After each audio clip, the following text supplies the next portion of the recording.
Продолжаем программу «7 дней». Первичка дороже, чем вторичка, а вторичка дороже, чем загородка. Вот такую уникальную формулу на недвижимость вывели казанские риэлторы. Ситуация уникальна для страны. Татарстан и, в частности, столица республики, в принципе, уникальна во многих сферах. Но в этом случае формула порождает множество проблем, для решения которых даже был создан целый институт. Яркий пример – деревня Куюки. Еще недавно была населенным пунктом Пестричинского района, а теперь она подпирает границы Казани. Смычка города и деревни произошла серьезная, да такая, что люди часами не могут ни выехать, ни въехать на узком участке дороги. Бурный рост жилья привел и к нехватке школ, поликлиник. Люди не могут попасть туда даже по прописке.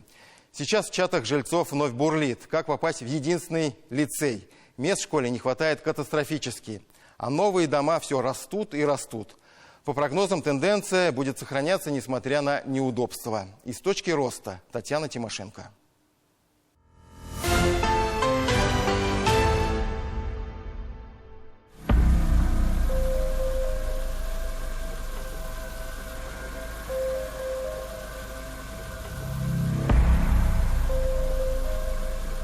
Гонка за жилищными метрами и точка бурного роста обернулась жесточайшими проблемами для жителей приграничных для Казани населенных пунктов. Город шагнул в деревню. Название одной из них стало именем нарицательным.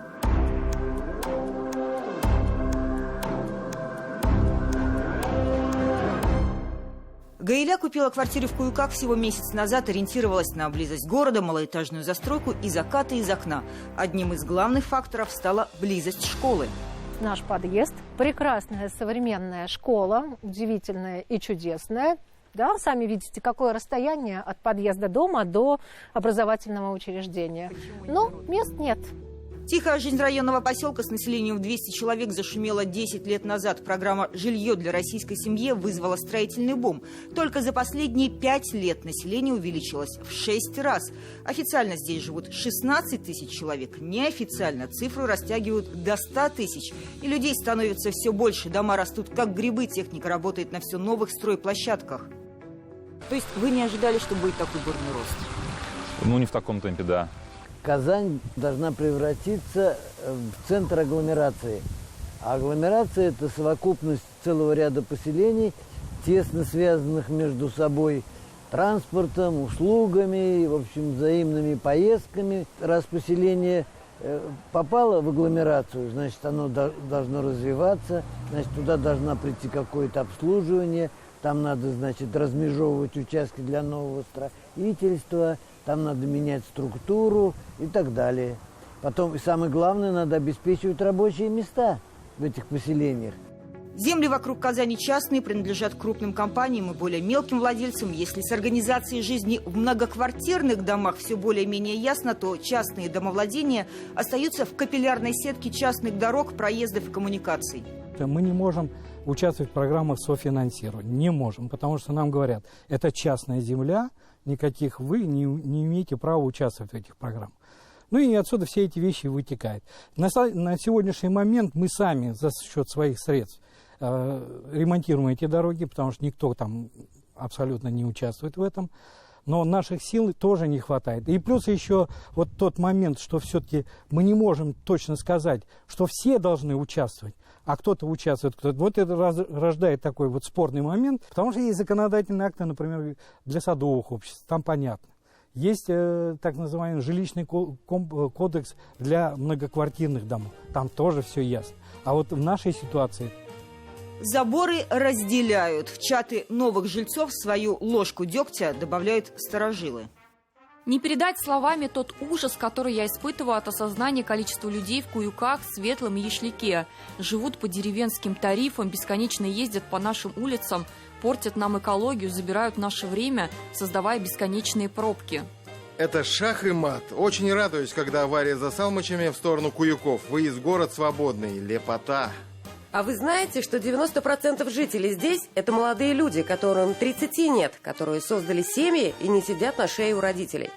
Школа была рассчитана на 1200 мест, а сейчас около 3000. Формула первичка дороже, чем вторичка, а вторичка дороже, чем загородка. Во всех регионах России, во многих, большинстве, загородная недвижимость дороже, чем городская. У нас в Казани загородная недвижимость на 40% дешевле, чем вторичная, и на 60% дешевле, чем первичная.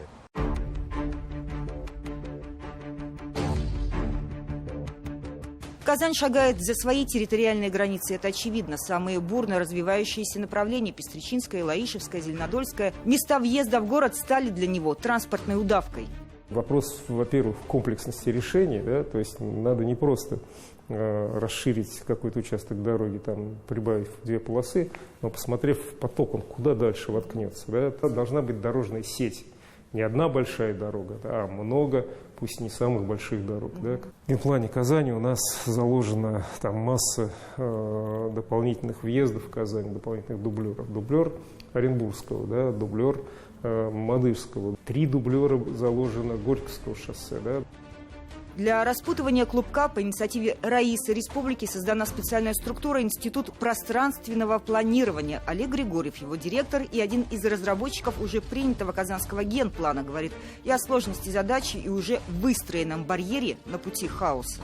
Сегодня землевладельцы, собственники земельных участков на этих территориях не могут построить ничего, пока они не договорятся с городом. Да? То есть пока они не сделают проект планировки, пока они не найдут с городом некий консенсус по дорогам, сетям и так далее, они не могут там ничего строить.